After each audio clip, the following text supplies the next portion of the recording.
In case you're new here, I'm a certified life and health coach. I'm also a lupus warrior. Some of my videos are about health and wellness. Some of them are healthy product reviews. Some are about lupus and all the medications and side effects. So that's what you'll find on this channel. And for my subscribers, I really appreciate all of your love and support, especially in the comments section. Thank you so much. And don't forget to like and share this video, you guys.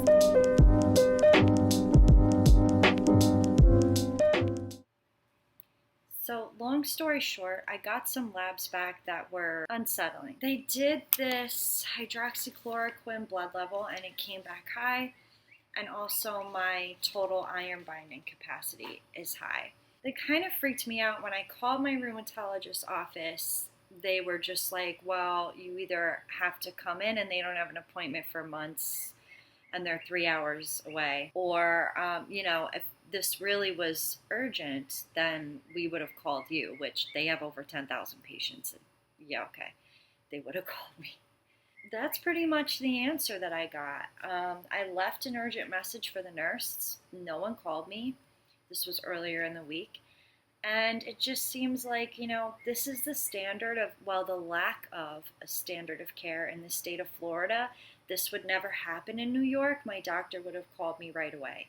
So I don't know. I mean, a lab showing that my level of hydroxychloroquine in my blood being too high seems like that's probably not a good thing. I also like to just point out that this medication was not originally formulated for long-term use. It's an anti-malarial. This is a malaria drug.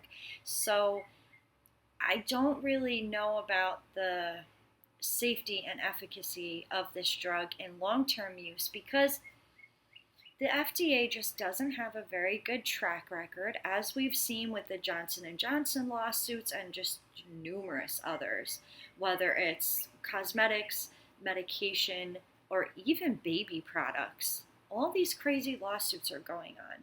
So the thing is, these aren't actual numbers. I just want to give you an example, because the more research you do into the drugs that the FDA is actually approving and these pharmaceutical companies, you start to realize this. Let's say that they make $20 billion off of a particular medication.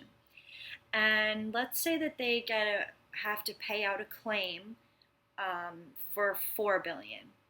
Well, to them, it's just the cost of doing business, because they still made $16 billion. So what's $4 billion? Again, just the cost of doing business to them. So it really doesn't matter. It's not a big deal to them. And I don't really think they care about the effects that it has on the people that were involved in these claims, or whose lives have been affected by these medications that probably shouldn't be on the market in the capacity that they are in. So I just don't know that I trust the safety and efficacy of long-term use hydroxychloroquine. Now, I am not a doctor. I am not giving you medical advice. I'm not claiming to be a medical professional in any way. What I'm saying is, as a patient that is well informed and does my own research, I don't trust this. And it's crazy to me that there's just that, coupled with the absent standard of care in the state of Florida, is just, I really can't. So I'm sure if you saw my video that I uploaded last week about, what actually might be causing autoimmune disease, then you probably already know the path I'm going towards. So I stopped taking a lot of my medication. First of all, the hydroxychloroquine is a no for me. If there's a toxic level of this in my body, and really I'm not getting any direction from my medical practitioners, but when I see a lab value, okay, that is flagged, I just blacked out some personal information, you guys. Okay, this is flagged. That says high. It's too high. You'll also notice that my C4 complement level is low. Now, it's at 14 and it should be at least 15. I know that's 1 point, okay? But I feel like with all the side effects I deal with, I'm on a lot of medication. You're talking about 2 cytotoxic drugs and the hydroxychloroquine, or brand name Plaquenil. I mean, come on. This is just, I just feel like for everything I'm dealing with and all these side effects, these complement levels should not be low. This is just my opinion. That's a lot of medication, 2 cytotoxic drugs, and the Plaquenil. I feel like that's a lot. And then the fact that my iron binding capacity is high. I just don't feel safe with no direction coming from my healthcare practitioners. And this would never happen up north, by the way. It never would happen. They would call me. Even if it was a weekend, I would get a call with something like this. Trust me. Even the rheumatologist I was seeing in New York that was from a much larger practice would call me that day. Immediately, they would call me. In between patients, her nurse would call me with directions on what to do. Meanwhile, my rheumatologist down here is like, well, we can't tell you anything or what to do or discuss labs over the phone. Okay, but if there's a problem like this, you should be able to tell me, hey, this isn't safe. You need to discontinue this medication. This is simple. But not in Florida. Yeah. So I really sympathize with all of you guys in the South that are just dealing with these healthcare problems. But I don't trust this. I don't have any medical direction at this point. No one's called me back, so I'm not going to continue taking this medication because Plaquenil toxicity causes serious problems. And all I'm seeing is a lab value that's saying that the level of this medication in my blood is too high. So in my mind, logically, what am I going to do? Now, this is saying it's too high. I'm only on 200 milligrams a day. I've previously, for years, been taking 400 milligrams of Plaquenil or hydroxychloroquine a day. So this is, that's not good. It's just not good. I just wanted to come on here and talk to you guys about this.